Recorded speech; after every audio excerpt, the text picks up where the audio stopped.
Eu sou o pastor José Melo, sou casado com a minha Anice, casado há 40 anos.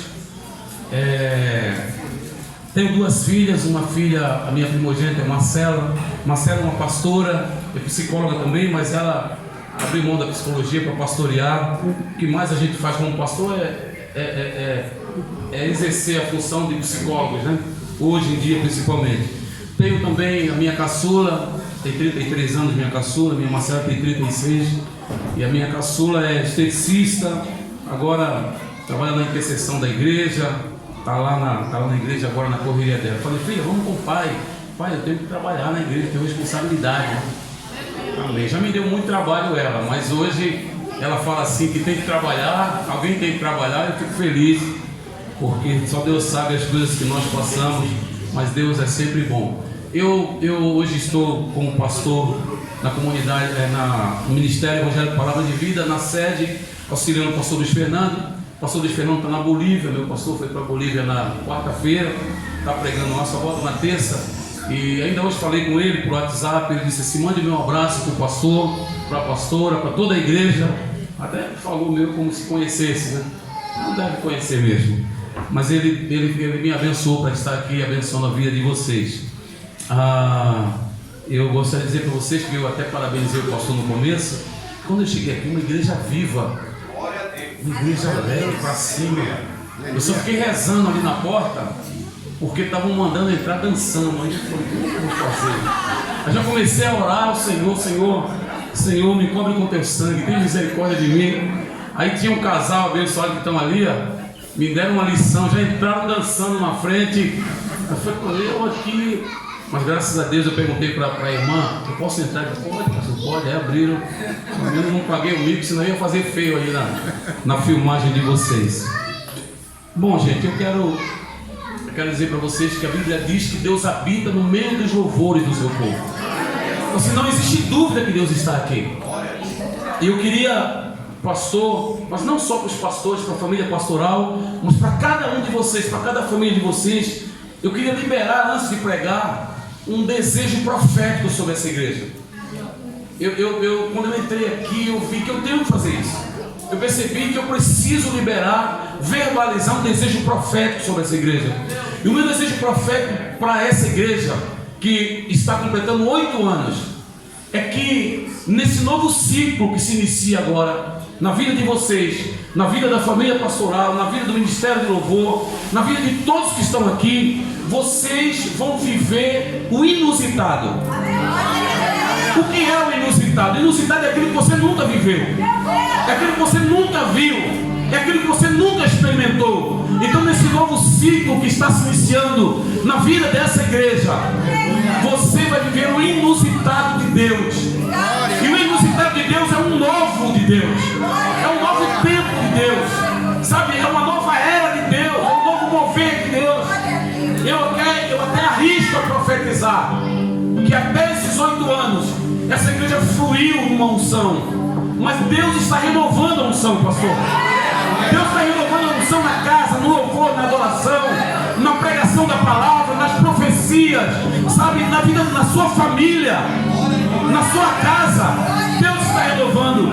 E nesse novo ciclo que se inicia, você vai ver o que ninguém viu, você vai falar o que ninguém falou, você vai profetizar o que ninguém profetizou, você vai sonhar o que ninguém sonhou, você vai se apropriar do que ninguém se apropriou. Porque o apóstolo São Paulo, escrevendo em uma de suas cartas, ele disse o seguinte: que aquilo que o olho não viu, que o ouvido não ouviu e que não subiu no coração de vocês, foi isso que ele preparou para vocês nesse novo ciclo que está se iniciando hoje. Amém ou não amém? Você pode dar um aplauso ao Senhor?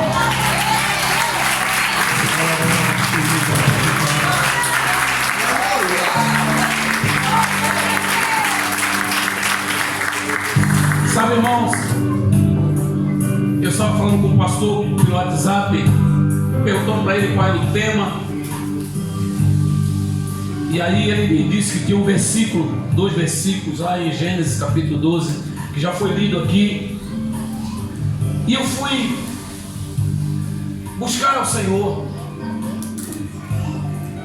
porque assim, eu não vim aqui, eu não sou um pregador itinerante. Eu sou muito pastoral. Toda a minha pregação é muito pastoral. Eu não sou um evangelista, um apóstolo. Não sou.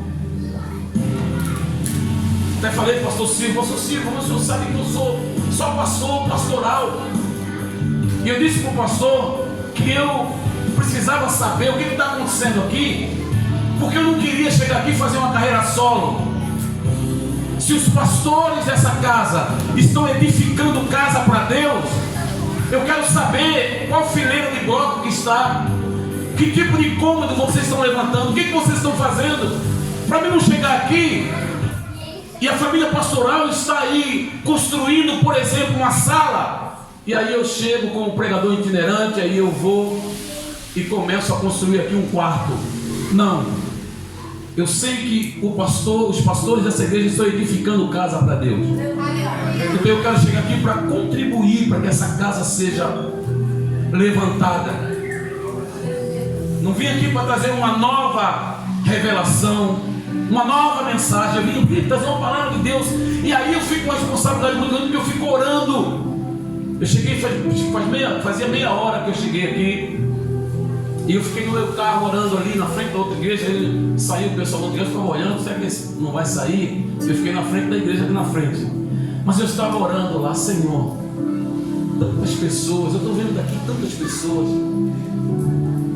Eu sei que todo mundo não tem a mesma necessidade, mas como é que o Senhor vai fazer nessa noite? E Deus me garantiu que Ele ia falar com você. Deus me garantiu que Ele iria falar com você. Então Gênesis capítulo 12,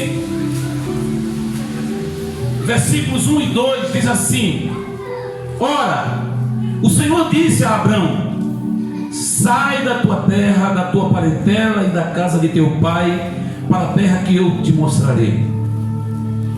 Versículo 2: e farei de ti uma grande nação, abençoar-te-ei e engrandecerei o teu nome, e tu serás uma bênção. E quando eu falei com o pastor, eu fiquei dividido no tema da mensagem. Eu gosto sempre de colocar um tema. Eu falei: Senhor, eu coloco um tema: tu serás uma bênção, ou um tema: independência é morte. Parece que não tem nada a ver, mas tem tudo a ver. Mas eu falei: o que coloca? No meu iPad, até deixei no carro, porque eu escrevo tudo no meu iPad, faço um PowerPoint. Quando eu cheguei aqui, eu percebi que eu deixei lá no carro. Eu falei: mas Deus falou tanto comigo isso que eu não vou precisar do iPad, eu vou pegar com a Bíblia só. Mas no meu iPad o tema está assim: independência é morte. Meu Deus. E no meu rascunho aqui do celular está assim: tu serás uma bênção. Eu tenho certeza que o Espírito Santo de Deus vai falar de maneira muito especial com você. Até porque esse texto aqui, que o Espírito Santo inspirou os pastores para colocar esses versículos, isso aqui está falando de uma correção. Isso aqui está apontando para aquele inusitado que eu profetizei no começo, para o novo de Deus. Ele está dizendo assim: Abraão, você vai precisar sair da sua terra, da tua parentela, e você vai para uma terra que eu vou te mostrar. Você nem sabe se é para o norte ou é para o sul, mas você vai para uma terra que eu ainda vou te mostrar. E se você obedecer, se você sair, eu farei de você uma grande nação. Eu vou abençoar você e vou engrandecer o teu nome, e você será uma bênção. Ele nem disse que ia abençoar, ele falou: você vai ser a própria bênção. Então a ideia aqui de Deus para essa igreja é que Ele não quer te abençoar, Ele quer transformar cada um de vocês em uma bênção. Uma bênção ambulante. Agora, por que Deus chama Abraão, coloca uma condição para ele e diz: se você se encaixar nessas condições que eu estou te colocando, aí eu vou fazer. Sabe, irmãos, as bênçãos de Deus, elas sempre são condicionais. Se você se posicionar, eu te abençoarei. se atentamente ouvires a minha voz e obedecer. Então tem sempre um sim, uma condição. E tudo que tem sido profetizado aqui nesta noite, através dos testemunhos, das canções, do Ministério do Louvor aqui, muitas promessas, e essas promessas é para você, mas tem uma condição. E talvez eu fui escolhido para trazer a condição para você. Então eu quero falar, para mim chegar até aqui no capítulo 12 de Gênesis, eu quero começar lá no início, lá onde tudo começou.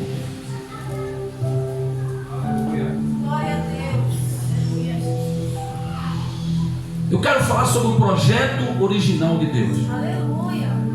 A proposta original de Deus. É Gênesis capítulo 2, do versículo 8 ao 17, que diz assim: e plantou o Senhor Deus um jardim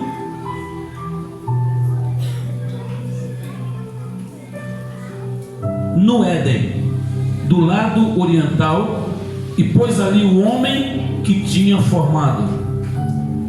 E o Senhor Deus fez brotar da terra toda árvore agradável à vista e boa para a comida, e a árvore da vida no meio do jardim, e a árvore do conhecimento do bem e do mal. E saía um rio do Éden para regar o jardim, e dali se dividia e se tornava em 4 braços. O nome do primeiro é Pison. Esse é o que rodeia toda a terra de Havilá, onde há ouro, e o ouro dessa terra é bom. Ali há o bidélio e a pedra sardônica. E o nome do segundo rio é Gion. Este é o que rodeia toda a terra de Cuxi. E o nome do terceiro rio é Idekel. Este é o que vai para o lado oriente da Síria. E o quarto rio é o Eufrates. E tomou o Senhor Deus o homem e o pôs no jardim do Éden para o lavrar e o guardar. E ordenou o Senhor Deus ao homem, dizendo: de toda árvore do jardim comerás livremente, mas da árvore do conhecimento do bem e do mal, dela não comerás, porque no dia em que dela comeres, certamente morrerás. Eu fico pensando que Deus, ele cria o homem, e ele coloca, a ideia de Deus é sempre muito boa para você. Por isso que foi liberada uma palavra aqui sobre Jeremias, pelo nosso ministro de louvor, dizendo assim: porque eu sei os pensamentos que tenho sobre vós, e são pensamentos de paz e não de mal, para vos dar o fim que desejar. Então, amados, Deus sempre tem pensamentos bons sobre você. Deus tem o melhor para você e para mim. Todas essas bênçãos que têm sido profetizadas aqui são para nós. Porque lá no início, no projeto original, quando ele cria o homem, ele começa agora a preparar um lugar para colocar o homem. E foi isso que eu li aqui. Um lugar fantástico, chamado Jardim do Éden. E Jardim do Éden significa lugar de delícias. Foi esse o lugar que Deus escolheu para colocar você e eu, num lugar de delícias. Mas pastor, eu não tenho vivido nada de delícias na minha vida. Isso é uma outra coisa. Deus reservou para você um lugar de delícias. Um lugar de delícias na sua família, um lugar de delícias na sua saúde, um lugar de delícias nas suas finanças, um lugar de delícias na sua vida profissional, um lugar de delícias na sua residência. Esses são os pensamentos de Deus, porque Ele tem pensamentos bons. Então Ele pensou no melhor para você. Ele pensou no melhor para Adão. E aí Ele coloca Adão nesse lugar maravilhoso. Mas Ele dá uma condição, Ele sempre vai ter uma condição. Ele disse assim: olha, de toda a árvore frutífera do jardim vocês podem comer. Dizem alguns teólogos que tinham mais de 5.000 árvores frutíferas no jardim do Éden. De toda vocês podem comer. Agora presta atenção. No centro do jardim tem 2 árvores. Uma é a árvore da vida, e você pode comer da árvore da vida. Glória a Deus. E a outra é a árvore do conhecimento do bem e do mal. Dessa você não pode comer, porque no dia que você comer, você vai morrer. E não é uma morte física, mas o espírito. Você vai ficar somente alma e corpo, porque o único que se comunica com Deus é o espírito, e o espírito vai morrer. Ele vai ser afastado de Deus. Qual era a ideia de Deus? Era a ideia que a serpente disse para Eva: você acha que ele não quer que vocês comam, porque se vocês comerem, vocês vão ficar igual a eles. Vocês vão conhecer tudo. Então é por isso que ele não quer. Porque tem muitos de nós hoje que nós achamos que Deus, ele está tirando algo de nós. Pastor, deixa eu falar algo para o senhor. O altar não toma, o altar devolve. Eu sei que o Senhor tem entregue a sua vida, tudo. E talvez em alguns momentos você já foi questionado por isso. Mas o altar não tira, o altar devolve. Tudo que o Senhor depositou no altar, Ele vai devolver. Hebreus capítulo 6, versículo 10 diz assim: porque Deus não é injusto para se esquecer da vossa obra e do vosso trabalho, que fizeste servindo aos santos e ainda servis. Deus não é injusto. Eu parei para dizer isso para o Senhor, que o altar não tira. E não adianta a gente querer medir força com Deus. Eu já tentei medir força com Deus sobre essa questão de altar. Eu já fui direcionado para ganhar de Deus, para dar uma oferta bem grande, para ganhar de Deus uma oferta. Eu me lembro que eu estava no meu gabinete atendendo um pastor que estava passando por um momento financeiro muito grande. E eu decidi ajudar. Eu botei a mão no bolso, só que eu peguei o dinheiro de pagar as contas e estava no bolso. Eu não posso andar com dinheiro no bolso, porque se o Espírito Santo falar assim, dá, eu tenho que dar tudo. Então eu já espero para o Espírito Santo, eu não ando com dinheiro, não. Porque agora a gente fala assim: ó, Senhor, é Pix, é cartão, né? Talvez não vai dar, eu não tenho número e tal. Mas esse dia eu estava com um bolinho de dinheiro aqui, minha esposa sabia que eu estava com esse dinheiro. E a minha esposa não é igual a sua, ela olha no bolso, na carteira, ela olha. E eu dou autorização para ela. Não gosto muito não, mas dou autorização para ela, porque eu aprendi na igreja que é tudo nosso. Mas eu tenho algumas resistênciazinhas, porque eu ainda não sou perfeito, não. E eu fui para o gabinete atender esse pastor, o pastor chorou, o pastor contou a história dele, que história triste. E eu falei, vou ajudar. Quando eu botei a mão no bolso, aí saiu um monte de nota verdinha assim, aí eu, oh meu Deus, não, aí nada. Aí puxei duas da verdinha. Quando eu fui puxando as duas assim, queria sair as outras. E eu empurrava a outra e não saía, empurrava a outra. Chegou uma hora que o Espírito Santo falou para mim assim: é para dar tudo. Eu vou pagar a conta, eu tenho que levar a mistura para casa, mas eu vou fazer que voltar. Minha esposa vai ficar brava comigo, minha Anice. Mas o Espírito Santo falou. Eu fechei os olhos, meti a mão no bolso dele, uma foto de dinheiro, 6 milhões, 2 mil e poucos reais. Eu tinha que pagar aluguel, eu tenho que pagar umas contas, pagar um negócio.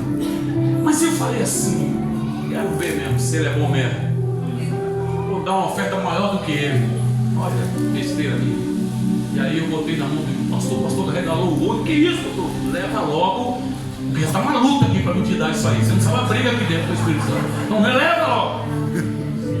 E aí ele levou. Bom, na hora de ir para casa no almoço eu tinha que levar mistura, mas não dava para levar, não tinha mais dinheiro.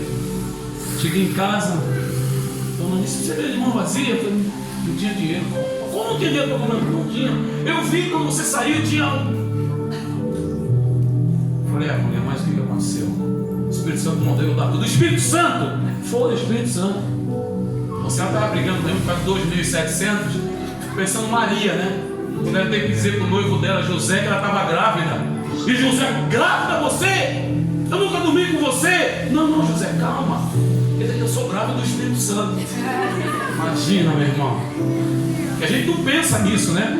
A gente só pensa que Maria, grávida do Espírito Santo. Mas eu disse para minha esposa que foi o Espírito Santo que mandou fazer aquilo. Ela ficou muito brava comigo: vai comer ovo, não tem problema.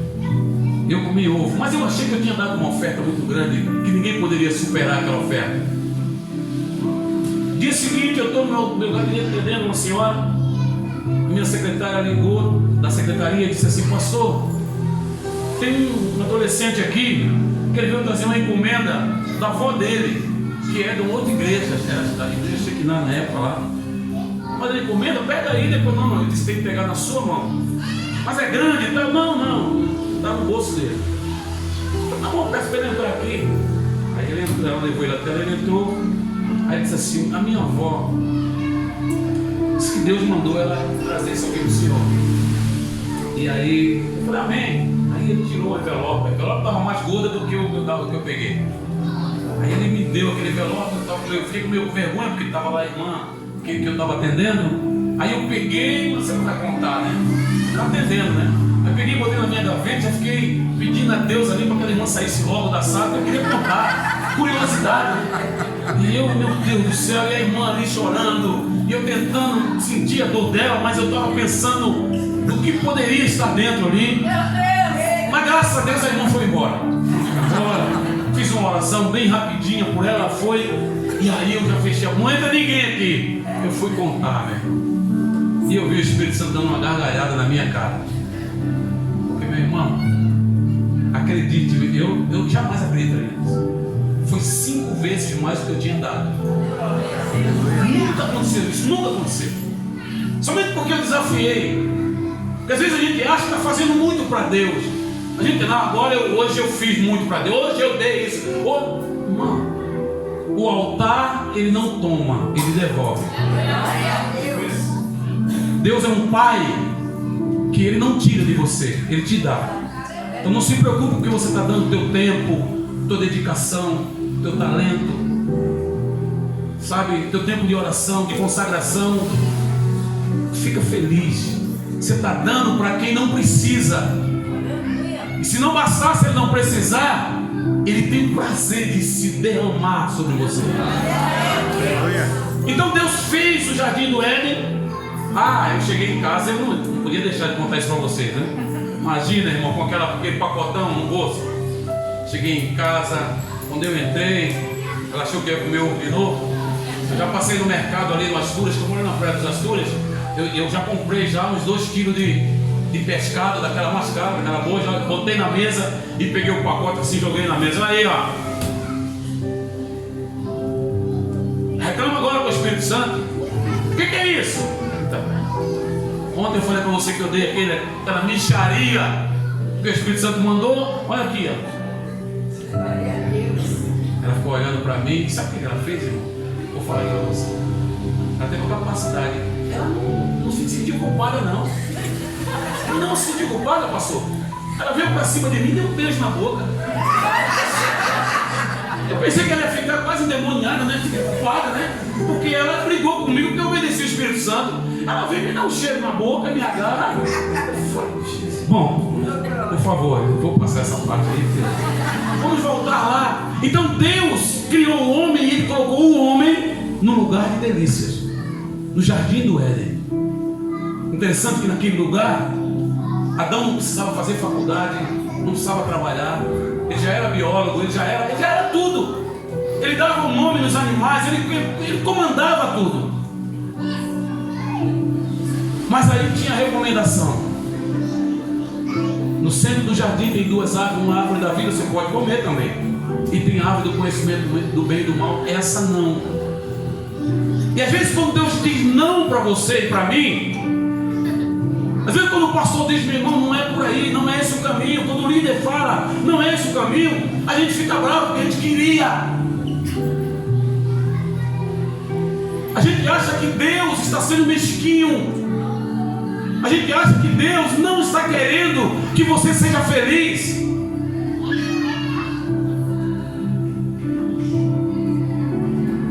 E aí, a serpente, o diabo, logicamente, usou a serpente, foi ter uma conversa com ela. Ele convenceu e ela desobedece. Ela come do fruto da árvore do conhecimento do bem e do mal e dá ao seu marido e ele também come. Não é sobre isso que eu quero pregar, eu vou passar rapidinho essa parte. E aí dava para ter pelo menos umas 3 pregações só sobre isso. Mas, olha só, a ideia de Deus é uma ideia de proteção. Deus queria, porque Ele colocou o homem no jardim do Éden, no lugar de delícias, e Ele deixou o homem por conta dele. Eu vou me responsabilizar por você.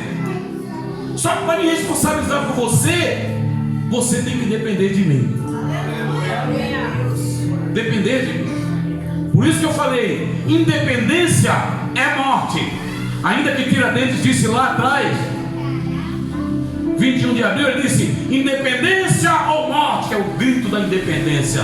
No reino de Deus, independência é morte. É muito bonito ler o texto sobre Abraão e sobre as bênçãos de Abraão e como ele foi próspero. Mas ele só seria próximo se ele fosse dependente. Como Adão. A ideia de Deus é que Adão fosse próspero sempre, porque era Deus que queria cuidar dele, era Deus que iria se responsabilizar por ele. Mas quando ele ouviu que tinha um fruto, queria ficar conhecendo o bem e o mal. O cara ia saber das coisas. No ano passado, uma irmã lá na igreja, na Palavra de Vida Sede, me procurou no final e disse: pastor, o senhor acha que é pecado eu fazer isso? Eu falei: meu irmão, não me pergunte sobre isso, porque eu não sei responder. Pergunta ao pastor Luiz, pastor Samuel. Não, pastor, mas isso é uma coisa tão simples. Mas se é simples, por que você está me perguntando? Como ela insistiu, eu disse para essa minha irmã: sabe por que eu não vou lhe responder? Porque eu não como mais desse fruto. Eu não como mais do fruto do certo e do errado, do conhecimento do bem e do mal. Eu agora só como do fruto da vida. E eu obedeço o que a vida que está dentro de mim me impulsiona a fazer. Só o fato de você estar me perguntando é porque a vida que está aí dentro, ela está dizendo para você não fazer. Você está querendo um álibi, uma aprovação. Eu não como mais esse fruto. Certo ou errado? Isso é bom, isso é bom. Isso é certo, isso é errado. Eu não como.